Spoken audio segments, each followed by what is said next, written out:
ደርሶ ለየካቲት በዛቲ ዕለት አይረፍም። ቅዱስ ኤፍሬም መታሰቢያው ነው። በረከቱ ጋራት። በዚችም ዕለት የጴጥሮስና የሶፊያ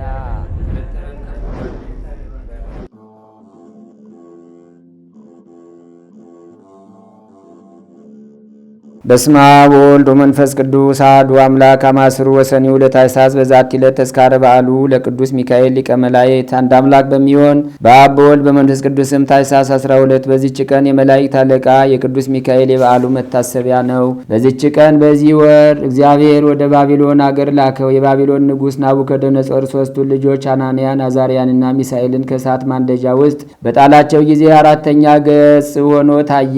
የእሳቱ ነበልባል 49 ክንድ ያህል ወደ ላይ ከፍ ከፍ አለ። የጨመሯቸውን ሰዎችና እሳት የሚያነዱትን አቃጠላቸው። ይህም የከበረ መልአክ ቅዱስ ሚካኤል የእሳቱን ነበልባል በበትሩ መጥቶ ከሰለስቱ ደቂቅ ላይ አጥፍቶ አዳናቸው። ምንም አልነካቸውም፣ እንደቀዘቀዘ እንደ ጧት ጤዛ አድርጎታልና። በዚያንም ጊዜ አባቶቻችን ፈጣሪ እግዚአብሔር ይክበር ይመስገን እያሉ 6 ቃላትን ተናገሩ።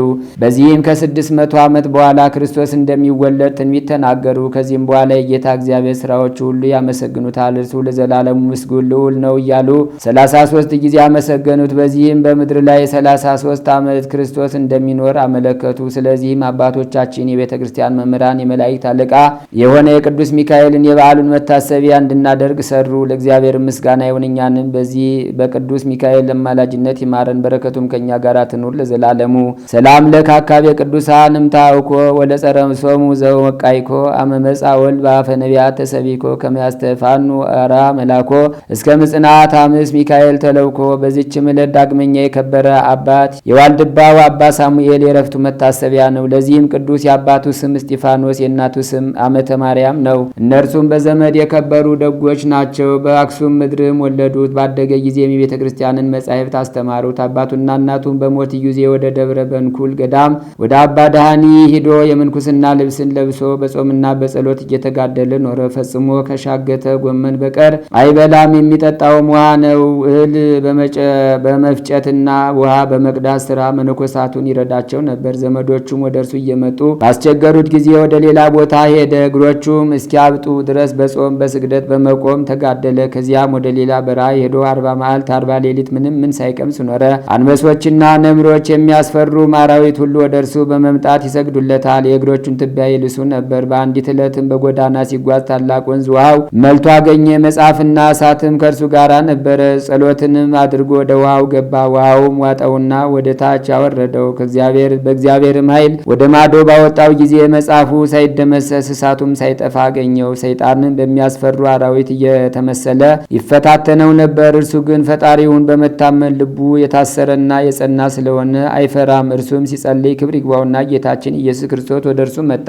በምራቁም መላ ሕዋሳቱን ቀብቶ ኃይልን አሳደረበት። ከዚያችም ዕለት ጀምሮ እግሮቹን የሚያስር ሆነ። ማቅንም ለብሶ በየሌሊቱ ሁሉ ከውሃ ውስጥ በመግባት ወደ የዳዊትን መዝሙር 5 ጊዜ ያደርሳል። ቁጥር በሌለውም ግርፋት ጀርባውን ይገርፍ ነበር። አንበሶችን በበዓቱ አጠገብ ይሰማራሉ። እርሱም አካላቸውን ይሰፍራል፣ ይለካል። ቁስላቸውንም በጥቶ ሾህና ሜካላ ያወጣላቸዋል። ከዚህም በኋላ ብዙ ደቀ መዛሙርት ወደ እርሱ ተሰበሰቡ፣ በተጋድሎም ተጠመዱ። ከእርሳቸውም የመጀመሪያው አባ ዘሩፋኤል ነው። በአንዲትም ዕለት በገዳመ ለጋስ ከሚኖር ከአባ ገብረ መስቀል ጋር ተገናኘ። ከዚህም በፊት አልተያዩም ነበር። የእግዚአብሔርንም ገናናነት ሲጨዋወቱ ዋሉ። በራት ጊዜም ጸሎትን ሲያደርጉ የተዘጋጀ ማዕድ ወርዶላቸው ተመግበው እግዚአብሔርን አመሰገኑት። ከዚህም በኋላ በአንዲት ዕለት ከአንድ ገዳማዊ ጋር ተገናኘ።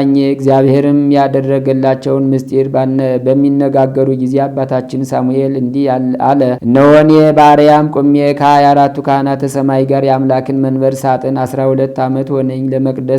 ለመቀደስም በሚገባ ጊዜ ህብስትና ወይን የተመላ ጽዋ ይወርድለታል። የእመቤታችን የቅድስት ድንግል ማርያምን ውዳሴዋን ሲያነብ ክንድ ያህል ከምድር ወደ ላይ ከፍ ከፍ ከፍ ይላል። እመቤታችን ማርያምም ወደ እርሱ መጥታ የሚያበራ የዕንቁና ንጹሕ ዕጣንን ሰጠችው። ፍልሰቱም ሲቀር የመላእክት አለቃ ቅዱስ ሚካኤል በክንፎቹ ተሸክሞ አወጣው። የሰማያዊት ኢየሩሳሌምን ተድላዋን ሁሉ አሳየው። ወደ ልዑል እግዚአብሔርም ዙፋን ፊት አቅርቦት ስሙን ለሚጠራ መታሰቢያውንም ለሚያደርግ ቃል ኪዳን ተቀበለ። ወደ በዓቱም ሲመለስ ለደቀ መዛሙርቱ ነገራቸው። ከዚህም በኋላ በሰላም በፍቅር አረፈ። ለእግዚአብሔር ምስጋና ይሁን፣ እኛንም በዚያ ቅዱስ አባት ጸሎት ይማረን፣ በረከቱም ከእኛ ጋር ትኑር ለዘላለሙ። ሰላም ለከ ዘፈረይከ ሕገ ሳሙኤል ዘኮንከ ላስካለ ወይን አረገ በረዴትከ ክፍለኒ ወዳሎከ አሪገ ረዴትከ ሰ ወለተ ከለባት መዘገ ምስለ ክቡራን ከመታሉ ደርገ። በዚችም ዕለት ደግሞ የአባ ነድራ ከደብረ እስዋን የታማኙም የቅዱስ ዮሐንስ መታሰቢያ ነው። በረከታቸውም ትድረሰን፣ እግዚአብሔርም ምስጋና ይሁን አሜን። ሰላም ለከ ነድላ ምእመን ዘም ደብረ እስዋን ሶበ ጽየውአከ ዘልፈ በውስተ ዛቲ መካን ይሰደድ በጸሎትከ ወየጉ ሰይጣን ከማሳትያ ይሰደድ በነፋስ ቀጤን። በዚችም ቀን የቅዱሳን ኤጲስቆጶሳት የቀሳውስትና የዲያቆናት የአንድነት ስብሰባ በሮሜ ከተማ ሆነ። ይህም የሆነው ከሃዲው ዳኪዎስ በነገሰ በመጀመሪያው ዓመት በሮሜው ሊቀ ጳጳሳት በቆርኔሌዎስ የሹመት ዘመን፣ በእስክንድሪያ ሊቀ ጳጳሳት በዲዮናሲዎስ ዘመን፣ በላንዲዮስ በአንጾኪያ ሊቀ ጳጳሳት ሆኖ ሳለ፣ ግርማኖስም የኢየሩሳሌም ኤጲስቆጶስ ሆኖ ሳለ ነው። ይህም የሆነበት ምክንያት በስደት ጊዜ ካደ ቢኖር ወይም ዘዝሙት የወደቀ ወይም በየአይነቱ በሆነ ኃጢአት ቢሰናከል በንስሐ ሊቀበሉት አይገባም በማለቱ ስለ ቀሲስ ምናጥስ ነው። አባት ቆርኔሌዎስ ስለዚህ አንድ ጊዜ ዳግመኛም ሶስተኛም ጊዜ ገሰጸው፣ መከረውም፣ ግን አልሰማውም። ስለዚህም 60 ኤጲስቆጶሳትን መጻሕፍትን የተማሩ 18 ቀሳውስትና 40 ዲያቆናትን በእርሱ ላይ ሰበሰበ። እነርሱም ስለዚህ ነገር ብናጥስ ቀሲስን ከተከራከሩት። ቀሲስ ብናጥስም ምክንያት አድርጎ የተነሳው ሐዋርያ ጳውሎስ ለዕብራውያን ሰዎች በ6ኛው ምዕራፍ ጥምቀትን ከተቀበሉ በኋላ ከሰማይ የሚሰጥ ጸጋውን ከቀመሱ በኋላ በመንፈስ ቅዱስ አንድ ከሆኑ በኋላ አይቻልም መልካሙንም የእግዚአብሔርን ቃልና በኋላ የሚመጣውን የዓለምን ኃይል ካወቁ በኋላ ንስሐቸውን ሊያድሷት የእግዚአብሔርን ልጅ ሊሰቅሉላቸው ሊያወርዱላቸው ዳግመኛ ሊወድቁ አይገባም ያለውን ኃይለ ቃል ምክንያት አድርጎ ነው። እሊህ አባቶችም እንዲህ ብለው መለሱለት። ሐዋርያ ጳውሎስ ንስሐ ስለሚገባ ሰው ይህን አላለም፣ በኃጢአት በወደቀ ጊዜ በየጊዜው የክርስትና ጥምቀትን ስለሚጠመቅ ነው እንጂ። ስለዚህም ሐዋርያው እንዲህ የሚለውን ቃል አስከተለ። ዳግመኛ የእግዚአብሔርን ልጅ ሊሰቅሉላቸው ሊያወርዱላቸው ይገባልን? መከራ መስቀሉ አንድ ጊዜ ብቻ እንደሆነ እንዲሁም ጥምቀት አንድ ጊዜ ብቻ ናትና፣ ንስሐ ግን በሁሉ ጊዜ ትገኛለች። አንተ እንደምትለው ከሆነ በኃጢአት የወደቀ ዳዊትን ጌታችንን ክዶት የነበረ ጴጥሮስን ንስሐ አልተቀበለምን? አጽናኝ የሆነ የመንፈስ ቅዱስን ሀብት አልሰጠውምን? በምእመናንስ ላይ በከንቱ ሾመውን? በእጁ የሰራው ሁሉ የተጠመቀውም የጠፋ ነውን? አንተ እንደምትለው ይህ ስንፍና ድንቁርና ነው። ክብር ይግባውና ጌታችን ግን ሃይማኖቱን ለካደ ወይም በኃጢአት ለወደቀ ለሁሉም ንስሐን ሰርቷል። ብናጥስ ወይ ከዚህ ከረከሰና ከከፋ ምክር ተመልሰ ንስሐ ግባ። ለእግዚአብሔርም ለራስህና ለሰው ልጆችም ሁሉ ጠላት አትሁን። እርሱ ግን ከክፉ ሐሳቡ ተመልሶ ትምህርታቸውን አልተቀበለም። አውግዘውም ከምእመናን ለዩት። በትምህርቱ የሚያምኑትንም ሁሉ ለዩአቸው። ለእግዚአብሔር ምስጋና ይሁን፣ እኛንም በጸሎታቸው ይማረን፣ በረከታቸውም ከእኛ ጋር ትኑር ለዘላለሙ።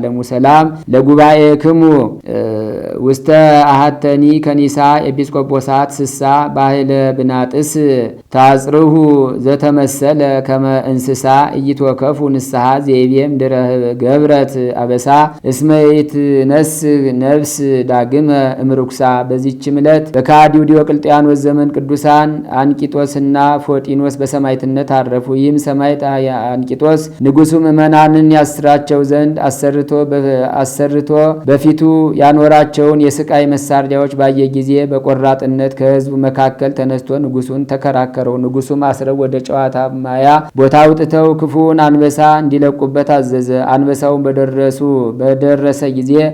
በደረሰ ጊዜ ቀኝ እጁን ዘርግቶ ፊቱንና ጉንጮቹን አሻሽቶ ተወው። ንጉሡም አይቶ ራሱን በሰይፍ ይቆርጡ ዘንድ አዘዘ።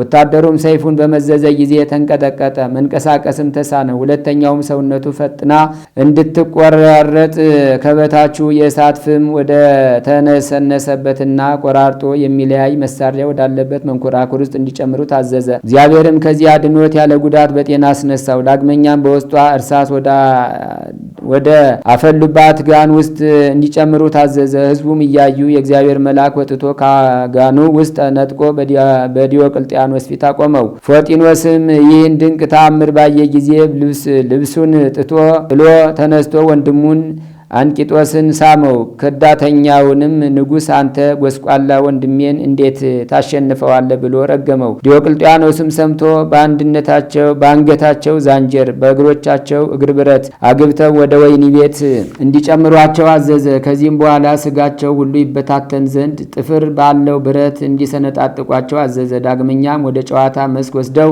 በድንጋይ ይወግሯቸው ዘንድ አዘዘ። ምንም የነካቸው የለም። ዳግመኛም በብዛት ገርፈው በቁስላቸው ውስጥ ጨው ጨምረው 3 ቀንም ወደ አነደዱበት የውሽባ ቤት ማንደጃ ውስጥ ጨመሯቸው። እርሱም እንደቀዘቀዘ ጠል ሆነላቸው። የውሽባ ቤቱንም በከፈቱት ጊዜ የእግዚአብሔርን ገናናነት ሲነጋገሩ አገኛቸው። ከዳተኛው ንጉሥም ባየ ጊዜ እጅግ ተቆጣ። ነበልባሉም ከፍ ከፍ እስከሚል በማንደጃም ውስጥ እሳትን አንድደው ቅዱሳኑን ወደዚያ ይጥሏቸው ዘንድ አዘዘ። በውስጡም ቆመው ረጅም ጸሎትን አደረጉ። አንድ አምላክ በሚሆን በአብ በወልድ በመንፈስ ቅዱስ ስም ፊታቸውን አማተቡ። ነፍሳቸውን በእግዚአብሔር እጅ ሰጡ። ስጋቸውንም ከቀኑ 2 ሰዓት ጀምሮ እስከ ሌሊቱ 6 ሰዓት ድረስ በእሳቱ ፍም ላይ ነበረ። የነካው ነገር የለም። የራሳቸው ጠጉር እንኳ አልተቃጠለችም። ምዕመናንን ስጋቸውን በሌሊት ወሰዱ። ለክብራቸውም እንደሚገባ ገንዘው በመልካም ቦታ ቀበሯቸው። ከእርሳቸውም አስደናቂዎች ታምራት ተገለጡ። ለእግዚአብሔር ምስጋና ይሁን፣ እኛንም በጸሎታቸው ይማረን፣ በረከታቸውም ከእኛ ጋር ትኑር ለዘላለሙ። ሰላም እብል እንዛ አሃሊ አዋዘ ለአንቂጦስ ሰማየት ምስለ ፎጢኖስ እሁዘ ይውግርዎ ሎቱ ሰበ ንጉሥ አዘዘ ጽጎተ አንበሳ መንገለ የዋዓት ገእዘ እንዘ መልታሂቶ ሐሰሰ ወጽህሞ መዝመዘ ሰላም እብ ለአንቂጦስ ማይበሮ እለ በእሳት ፈጸሙ ረዊፀ ወተባድሮ ያብጽሁኒ ይሉ ምስለ መላእክት ድርገተ ዘምሮ ህየ አሃሉ ወሬዛ ነዳየ ኩሉ አእምሮ ሀበይዘብጣ ደናግል ከበሮ። በዚችም ዕለት የቅዱሳን የሰማዕት አውሲስና የእንጦኒዮስ የሮሜው የአባ መሐር መታሰቢያቸው ነው። በረከታቸውም ትድረሰን። ለእግዚአብሔር ምስጋና ይሁን። አንድ አምላክ በሚሆን በአብ በወልድ በመንፈስ ቅዱስ ስም ታኅሳስ 13 በዚች ቀን በእስላሞች ዘመን አባ በጽንፍርዮስ በሰማዕትነት አረፈ። በዚችም ቀን በላይኛው ግብጽ ቅዱስ አባት አብራኮስ አረፈ። በዚችም ዕለት ቅድስት ሐና እመቤታችን ቅድስት ድንግል ማርያምን ጸነሰቻት የሚሉ አሉ። በዚችም ቀን በደብረ ቀልሞን የሚኖር የገዳማዊ የአባ ሚካኤል የረፍቱ መታሰቢያ ነው። በዚችም ቀን ቆቅ ቢመገብ የከበረ የአባ መቃርስ መታሰቢያው ነው። በዚችም ቀን ደግሞ የሰማዕት አብራቂስ የአርስፎስ የመኮንኑ ቆርኔሌዎስ የወርቅ ጥጶስና የአፍሬ መታሰቢያቸው ነው። በረከታቸውም ከእኛ ጋር ትኑር ለዘላለሙ። ዛቅረብ ኩማይሌታ ዘኪርያ ይላፈም ለተጸምዱ ከዘልፈ ለላነብቶ ከብ ዘንዴቴ መጽሐፈን ተረሰይ ከግዚኦ ጸዲቀ መበለቱ ኩፈምለ አቡኡ ብኡላን ዘተርፈ ነቢያት ቅዱሳን ወሐዋርያት ሰባክያን ሰማዕት ወጻድቃን ወመላእክት ትጉሃን ደናግል አዲ ወመነኮሳት ሄራን ባርኩ ጉባኤ ዛቲ መካን እስከ አረጋዊ ሊቆን ውስጥ ጻለ ዘጻፎ በክርታስ ወለዛ ጻፎን ዘይደርስ ወለዛ አንበቦ ወለዛ ተርጎሞ በልሳን አዲስ ወለዛ ሰማ ቃሉ በዝመን መንፈስ በጸሎተሙ ማርያም አራቂተ ኩሉም ባይ ስውረ የማሐረነ ኢየሱስ ክርስቶስ ተአምሪሁ ለቅዱስ ሚካኤል ሊቀ መላእክት ጸሎቱ ወበረከቱ ያሉ ምስለ ኩልን ህዝበ ክርስቲያን ለዓለም ዓለም አሜን።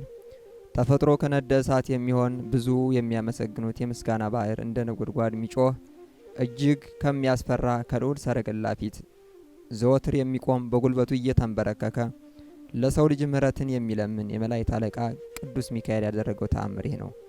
የጸሎቱ ኃይል በየጊዜው ከሚያሰቃየን ረሃብ ቸነፈር ያድነን። የምስጋናው ነጠብጣብ ልዩ ነው። መጎናጸፊያው ነጭ ነው፣ ፈርጥ ያለበት ነው፣ መብረቅ ነው። ጨለማን እየለበሱ ከሚያጠቁ ሰራዊተ ሰይጣናት አጋዲሞስ ቆራርጦ ይጣላቸው። የቤተ ክርስቲያን ልጆች የምንሆን እኛን በፍርድ አደባባይ እንዳናፍር በቸርነቱ ይጎብኘን። እጁንም ዘርግቶ ይባርከን። ከዛሬ እስከ ዕለተ ምጽአት ድረስ በየዘመኑ የሚተካውን ትውልድ እስከ ልጅ ልጅ ያለውን ትውልድ ከሲኦል ሞገድ ያድነን ለዘላለሙ አሜን። ሁለት አይኖቹ የታወሩ እንዲሁም በልዩ ልዩ በሽታ የተያዘ አንድ ክርስቲያናዊ ሰው በአንዲት ሀገር እንደነበረ ተነገረ። በቅዱስ ሚካኤል በዓል መታሰቢያ ቀን የሚከበርበት ዕለት ደረሰ። እርሱም ልጆቹና ቤተሰቦቹንም ጠርቶ ኑና የመላእክት አለቃ የሚሆን ወደ ቅዱስ ሚካኤል ቤተ ክርስቲያን እንሂድ፣ ታላቅ የሚሆን በዓል የሚከበርበት ቀን ደርሷልና አላቸው። እንዲሁም በኢየሩሳሌም ሰማያዊት ከቅዱሳን ጋር ተገናኝተን በፍጹም ደስታ እንጫወት ዘንድ ከሙሽራው ሰርግ ተገኝተን ከማዕዱ በልተን ጠጥተን እንረካ ዘንድ ስጋውን ደሙን ተቀብለን ልጅነትን እናገኝ ዘንድ እስከ ዘላለሙ በእውነት ያለ ሐሰት አላቸው። በዚያን ጊዜ ያ ሁለት ዓይኑ የታወረው ሰው ወደ ቅዱስ ሚካኤል ቤተ ክርስቲያን እየመሩ ይዘውት ከሄዱ በኋላ በዚያኑ ቀን ሌሊት በቅዱስ ሚካኤል ስዕል ፊት ሲጸልይ አደረ። ከዚያም የጌታችን የኢየሱስ ክርስቶስ ወንጌለ መንግስት በሚነበብበት ሰዓት ተነሳና እጁን በመዘርጋት ቆሞ በታላቅ ልቅሶና ጩኸት እንባውን እያፈሰሰ እንዲህ እያለ ወደ እግዚአብሔር ይጸልይ ጀመር። የመላእክት አለቃ ጌታ ኢየሱስ ክርስቶስ ሆይ ስለ ሰው ልጅ ይቅርታ በእግዚአብሔር ዘንድ የምትለምን አንተ ነህ። አሁንም እግዚአብሔር የዓይኔን ብርሃን እንዲሰጠኝ ወደ ፈጣሪ ትጸልይልኝ ዘንድ ወደ አንተ ማጸናለሁ። እርሱ ሁሉን ማድረግ ይቻለዋልና። ቀድሞም የሰውን ስጋ በመልበስ በምድር ላይ ሲመላለስ ድንቅ ተአምራትን አድርጎ ድውያንን ፈውሷል፣ ሙታንን አስነስቷል፣ የዕውራንን ዓይን አብርቷል። ከእናቱ ማኅፀን ያለ ዓይን ተፈጥሮ የተወለደውን ዓይን ተፈጥሮ በብርሃን ሰጥቶታል። አሁንም ያንተ ፈቃድ ሆኖ እግዚአብሔር አምላክ ብለምነው ከዚህ ደዌ እንደሚያድነኝና ለዓይኔም ብርሃን እንደሚሰጠኝ አምናለሁ። ደግሞም ከዚህ ደዌ ብፈወስ በየወሩ በ12 ቀን በዓልህን እንዳላከብር መታሰቢያን እንዳላደርግ ከዚህ ዓለም በሞት እስከለይበት ድረስ የቤተ ክርስቲያን አገልጋይ እንደመሆን ቃል እገባልሃለሁ እያለ ተማጸነ። ይህንንም ከተናገረ በኋላ እንቅልፍ አለውና በዚያው በቅዱስ ሚካኤል ቤተ ክርስቲያን ውስጥ ቆሞ በሚጸልይበት ቦታ ተኛ። መንፈቀ ሌሊት በሆነ ጊዜ ቅዱስ ሚካኤል ብርሃን ለብሶ ብርሃን ተጎናጽፎ እንደ እሳት ነበልባል እያበራ ወደ እርሱ በመጣ ጊዜ ቤተ ክርስቲያኒቱ በብርሃን ተመላች። በስተግርጌውም ቆሞ ያ ሰው ቀስቅሶ ከእንቅልፉ አነቃው። ከዚያም መልአኩ ቅዱስ ሚካኤል እነሆ እግዚአብሔር ከደዌ ፈጽሞ አድኖሃል፣ ዓይንህንም አብርቶልሃል።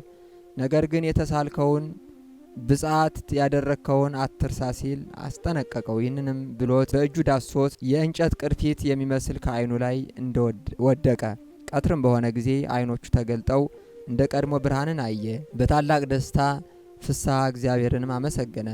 በቤተ ክርስቲያኒቱም የተሰበሰቡ ሰዎች ሁሉ ይህንን ተአምራት ባዩ ጊዜ የመላእክት አለቃ ቅዱስ ሚካኤል በሚሆን በቅዱስ ሚካኤል ጸሎት ኃይል እየተደነቁ ለዘላለሙ ምስጉን የሚሆን እግዚአብሔርን በፍጹም አመሰገኑት። ያ ከደዌው የተፈወሰው ሰው የመላእክት አለቃ በሚሆን በቅዱስ ሚካኤል አማላጅነት በሰላም አርፎ መንግስተ ሰማያት እስከገባ ድረስ ባለ ዘመኑ ሁሉ የቅዱስ ሚካኤልን ቤተ ክርስቲያን ሲያገለግል ኖረ። የክርስቲያን ወገኖች የሆን እኛንም ከሰይጣን ተቃውሞ ያድነን ይጠብቀን።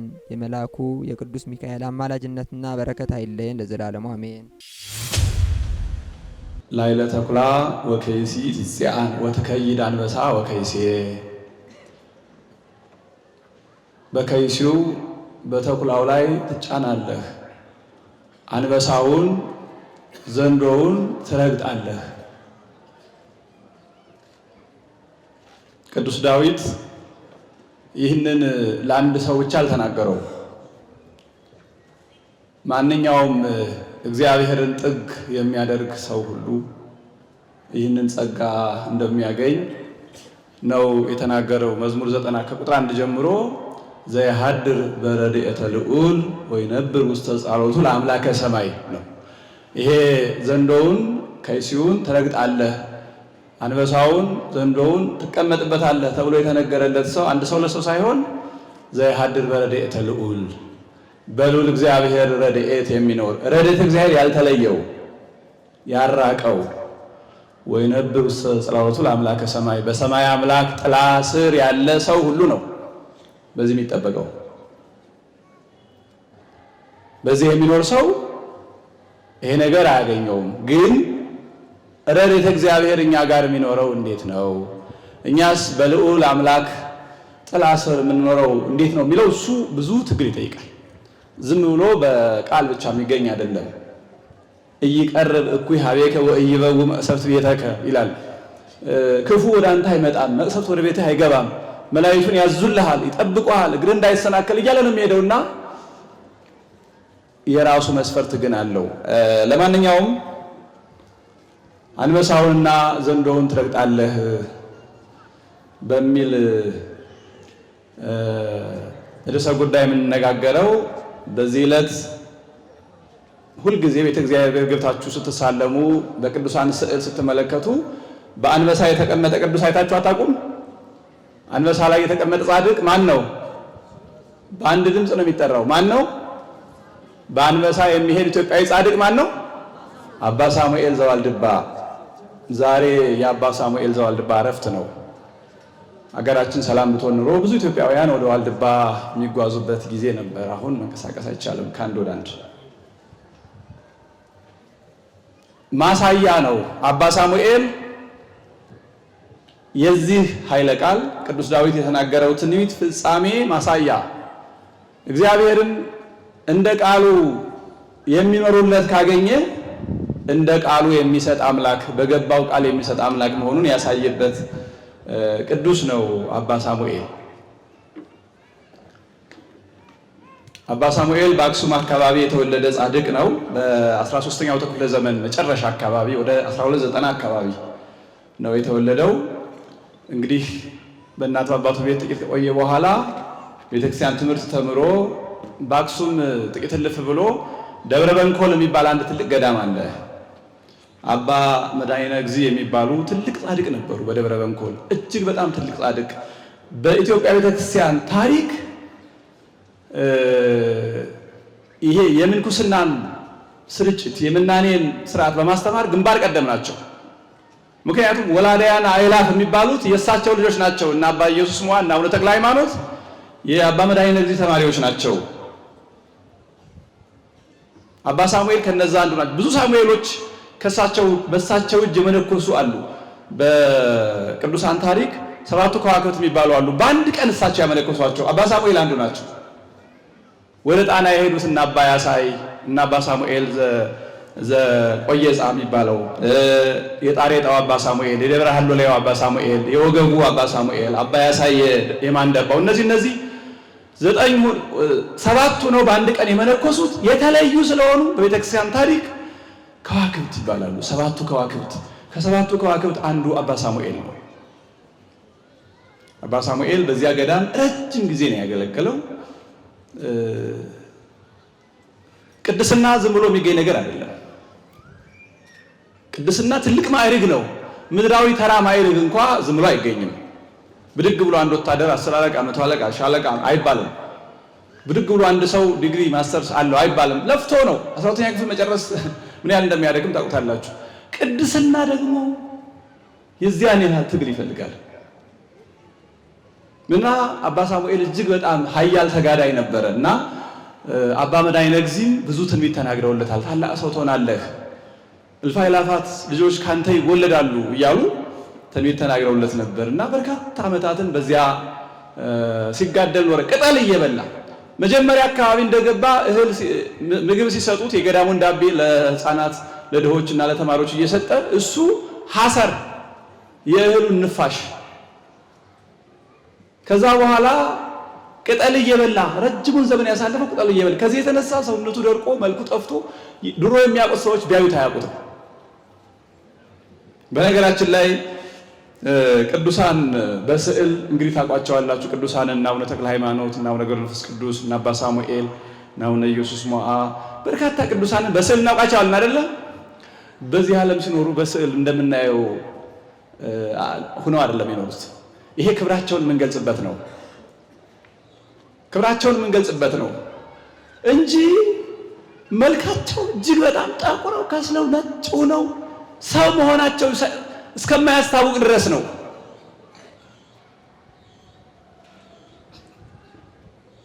ልብሳቸው ላያቸው ላይ አልቆ የፍየል ሌጦ ለብሰው ቅዱስ ጳውሎስ በዕብራውያን መልእክቱ ምዕራፍ 12 ላይ ጠቅሷቸዋል። የዚህን አይነት ሰዎች ምዕራፍ 11 ላይ የከብት ሌጦ ለብሰው ተንከራተቱ፣ ፍርክታ ለፍርክታ ዋሻ ለዋሻ ዞሩ፣ ዓለም አልተገባቸውም ይላል። የዚህ ዓለም ክብር ንቀውት ዓለምም ንቋቸው ከዓለም ጋር ተናንቀው ፊት ተዟዙረው ከዓለም ጋር ሆድና ጀርባ ሆነው ይኖሩ ናቸው። አባ ሳሙኤል እንደዛ ነው ሕይወቱን ያሳለፈው። ጉድጓድ ምሶ እዚያ ውስጥ ሆኖ ሌትም ቀንም ሳያርፍ ረጅም ጊዜ ይጸልይ ነበርና መጨረሻ ላይ ረሃበ ሥጋ ተፈጥሮ ስለሆነ ረሃብ የኃጢአት ውጤት አይደለም፣ ተፈጥሮ ነው። ተፈጥሮ የተሰጠ ነው። እንድንበላ አድርገን ሁነን የተፈጠር ነው።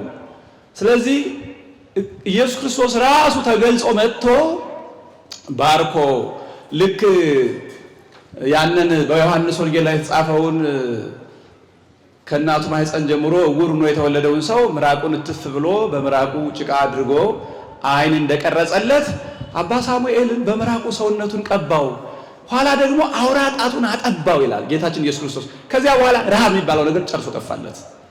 አውራ ጣቱን አጠባው። ሊቃውንቱም ዛሬ በማህሌቱ ዘይተግህ ለጸልዮ ወያስተበርክ ለስኢል ለልመና ለጸሎት ለምልጃ ሲተጋ ሲሰድ መንኮበያቲሁ አጥቦ ወልደ ማርያም ድንግል የድንግል ማርያም ልጅ አውራ ጣቱን አጠባው እያሉ ነው ዛሬ በማህሌት ሲያገለግሉ የነበረው። በዚህ መንገድ ሲጋደል ኑሮ ከነዚህ ቅድም ከጠራዋቸው ወንድሞቹ ቅዱሳን ጋር ልብሰ ምንኩስናን ለብሶ ከዛ በኋላ በረሃ ገቡ። ልዩ ልዩ ተአምር የማይሰራ አልነበረም ከነሱ ውስጥ። በአንበሳ ላይ እንደ አባ ሳሙኤል የሚጫን አለ፣ በውሃ ላይ እንደ የብስ የሚሄድ አለ። አባ ያሳይ የማንደባው አባ ያሳይ ታላቅ ደንጊያ ነው እንደ ጀልባ ተጠቅሞ በጣና ላይ ይሄዱበት የነበረው።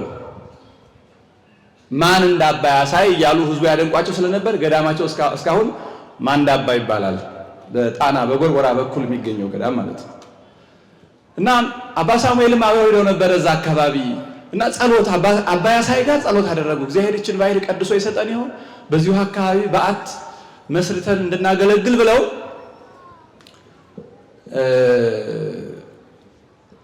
እግዚአብሔርን በሱባኤ ረጅም ጊዜ ደክመው በሱባኤ ጠየቁት።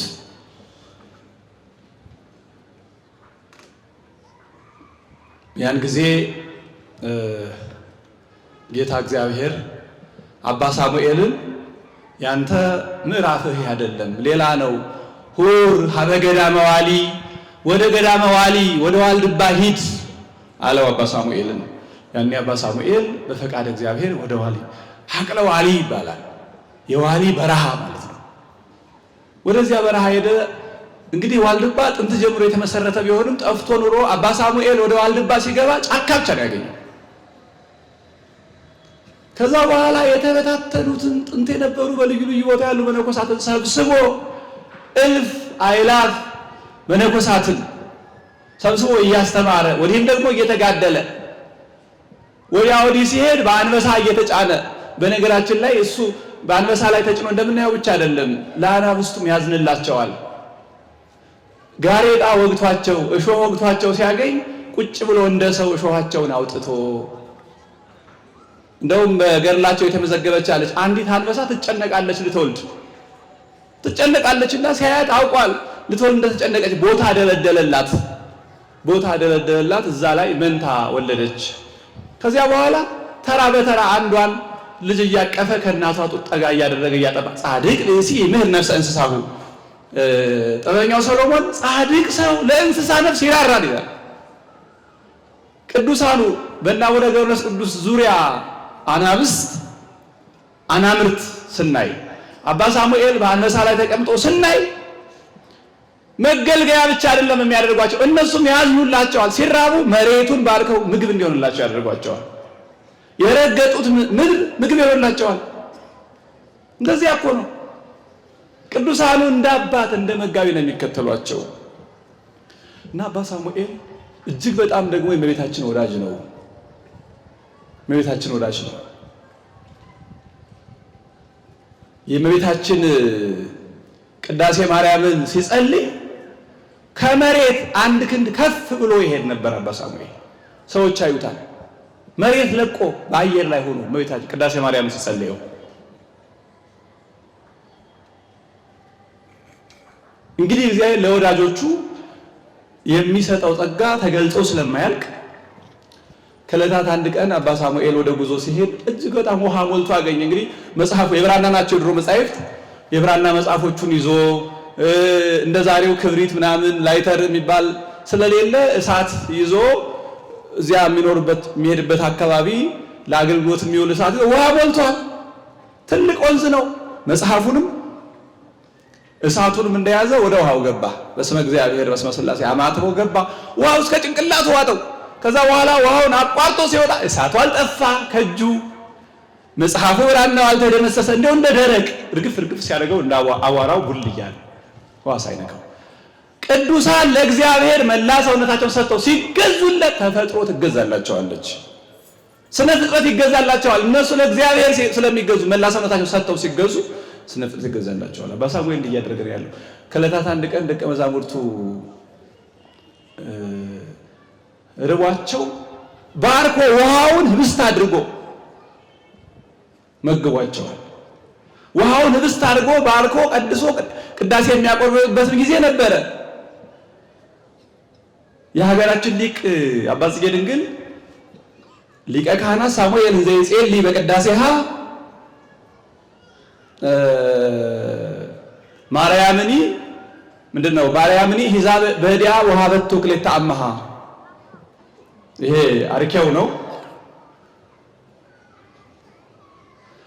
ሊቀ ካህናት በቅዳሴ ዘይጼሊ ረሰዮ ህብስተ ጽየ ሃይማኖት ሳሙኤል ዘሐቅለ ዋሊ ነው።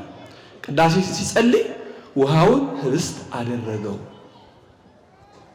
አደረገው። ከዚህ የተነሳ እመቤታችን መጣ፣ ሁለት ስጦታ ሰጠችው። ነጭ ዕጣን፣ ዕንቁ። ዕጣኑ ስለ ንጹህ ኪነቱ ነው። ዕንቁ ደግሞ ንጹህ እንደሆነ ሁሉ ስለ ንጹህ ፍቅሩ፣ ለፈጣሪው ያለው ፍቅር፣ ለእመቤታችን ለቅዱሳኑ ያለው ፍቅር ጽኑ ስለሆነ ንጹህ ስለሆነ ጽሩይ ስለሆነ እመቤታችን መጣ እንደ ስጦታ እንደ ሽልማት ነጭ ዕጣን እና ወርቅ ዕንቁ ሰጥተዋለች። አባ ሳሙኤል በዚህ መንገድ በርካታ ቅዱሳንን በዚያ ሰፊ ገዳሙን መስርቶ በርካታ ቅዱሳንን አውጥቶ ዛሬ ተጋድሎውን ፈጽሞ ከዚህ ከድካም ከመከራ ዓለም ሲጋደልለት ወደ ኖረው ወደ ፈጣሪው ወደ ወዳጁ ክብሩን ወደሚያወርሰው አክሊል ወደሚሸልመው ጌታ የሄደበት ዕለት ነው። ለቅዱሳን ረፍታቸው እጅግ በጣም ትልቅ ደስታ ነው። ክቡር ሞቱ ለጻድቅ በእግዚአብሔር። የጻድቅ ሰው ሞት በእግዚአብሔር ዘንድ ሰው አያውቀው። የሆነ ሰው ነፍሱ ከስጋው ስትለይ እኛ ምንም አናውቅም። በእግዚአብሔር ዘንድ ግን ቅዱስ ከሆነ ሰውየው ክቡር ነው ሞቱ። እልፍ አእላፍ መላእክት መጥተው ተገልጸው በዝማሬ በይባቤ በስብሐተ እግዚአብሔር ነው ያችን ነፍስ የሚያሳርጓት። ዛሬ አባ ሳሙኤል ታላቅ ቃል ኪዳን ተቀብሎ በስምህ ለተራበ የሚያበላ የሚያጠጣ ለሰው የሚያዝን የሚራራ። እንግዲህ አባ ሳሙኤል እንደተነጋገረው ለእንስሳ ሳይቀር የሚራራ ጻድቅ ነው። በስምህ ለተራበ የሚያበላ ለተራቆተ የሚያለብስ በጎ ነገር የሚያደርግ ቤተ እግዚአብሔርን የሚያሳንጽ የታነጸውን የሚሳለም ዜና ገድልህን የሚሰማ የሚያሰማ የሚጽፍ የሚያጽፈውን ሁሉ ዋጋውን እሰጥልሃለሁ ብሎ ጌታችን ቃል ኪዳኑን ሰጥቶት እሱም ደግሞ ይህን ቃል ኪዳኑን ተቀብሎ እንደውም ከዕለታት አንድ ቀን ጌታችን ተገልጾ ምን ትፈልጋለህ አለው። በጣም ይገርማል የአባ ሳሙኤል ጥያቄ። ጌታዬ ሆይ አለው እኔ የራሴን ኃጢአት ብቻ እንዳያድርገኝ የሰው ኃጢአት ግን እንዳላይ አድርገኝ። ሰምታችሁኛል? አሁን አስባችሁታል? የእኛን ውሎ የእኛን አዳር ከሰው ጋር ስንገናኝ ስለ ራሳችን ነው የምናወራው፣ ስለ ሰው። በነገራችን ላይ ሐሜት እኮ ወደ ተለምዶ ስራ ሆኖ ሰውና ሰው ተገናኝቶ እምነግር በጣም የሆነ ወሬ ያለ ይላል ብዙ ሰው። ሐሜት ለመንገድ እኮ ነው። እስኪገናኙ ሰው ምንድነው የሆነ እንደ ገሌ እኮ እንዲህ አድርጎ እገሊት እኮ እንዲህ አድርጋ በዚህ ወጣ በዚህ ገብታ። አረ ስለ ራሳችን እናውራ። ስለ ቅዱሳን የምንማረው እኛ እነሱን አይተን እነሱን ለመምሰል ጥረት እንድናደርግ እነሱ ሞዴሎቻችን ስለሆኑ ሕይወታችንን በእነሱ እንድንቀርጽ እኮ ነው ክርስቲያኖች። አባ ሳሙኤል ጌታዬ ሆይ እኔ ሌላ ነገር አልፈልግም፣ የምፈልገው የራሴን ኃጢአት ብቻ ሁሌ እንድመለከት እርዳኝ፣ የሰው ኃጢአት እንዳላይ አድርገኛለሁ። እስኪ ክርስቲያኖች የሰው ኃጢአት ማየት እናቆም። ግድ የላችሁም የሰው ኃጢአት ማየት እንተው። እስኪ የራሳችንን ነው። የሰው ኃጢአት እኛ ኦዲተሮች አይደለን። ቆጥራችሁ እኔ ስለማላውቀው ኃጢአተኛውን መዝግባችሁ ላኩልኝ አላለ እግዚአብሔር። እኛ ማንን የሰው ኃጢአት ምን ቆጥሩ? ግድ የላችሁም ስለ ሰው ማውራት ይቁም። የራሳችንን ቅዱሳኑ እንደዛ ናቸው።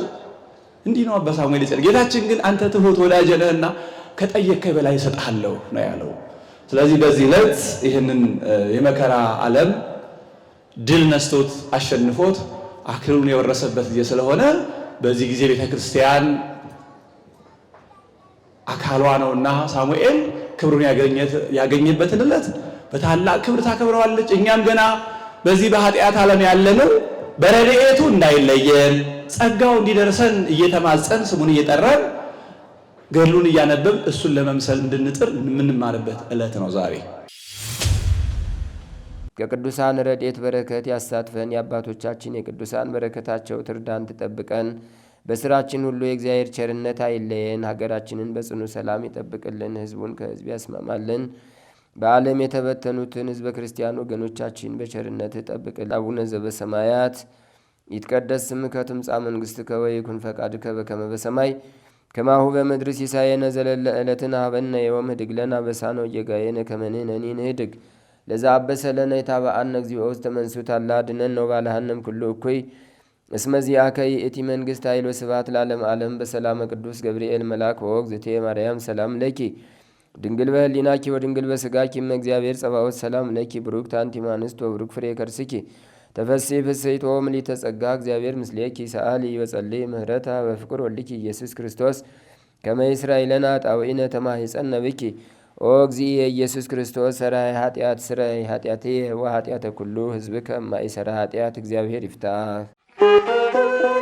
ንቁ ሚዲያ ለተመልካቾቹ ከሚያደርሳቸው ዕለታዊ ሳምንታዊና ወርሃዊ ዝግጅቶች መካከል የየዕለቱን ስንክሳር ወርሃዊና ዓመታዊ የቅዱሳን ገላትና ድርሳናትን በኢትዮ ማህበር የዩቲዩብ ቻናል ያቀርባል።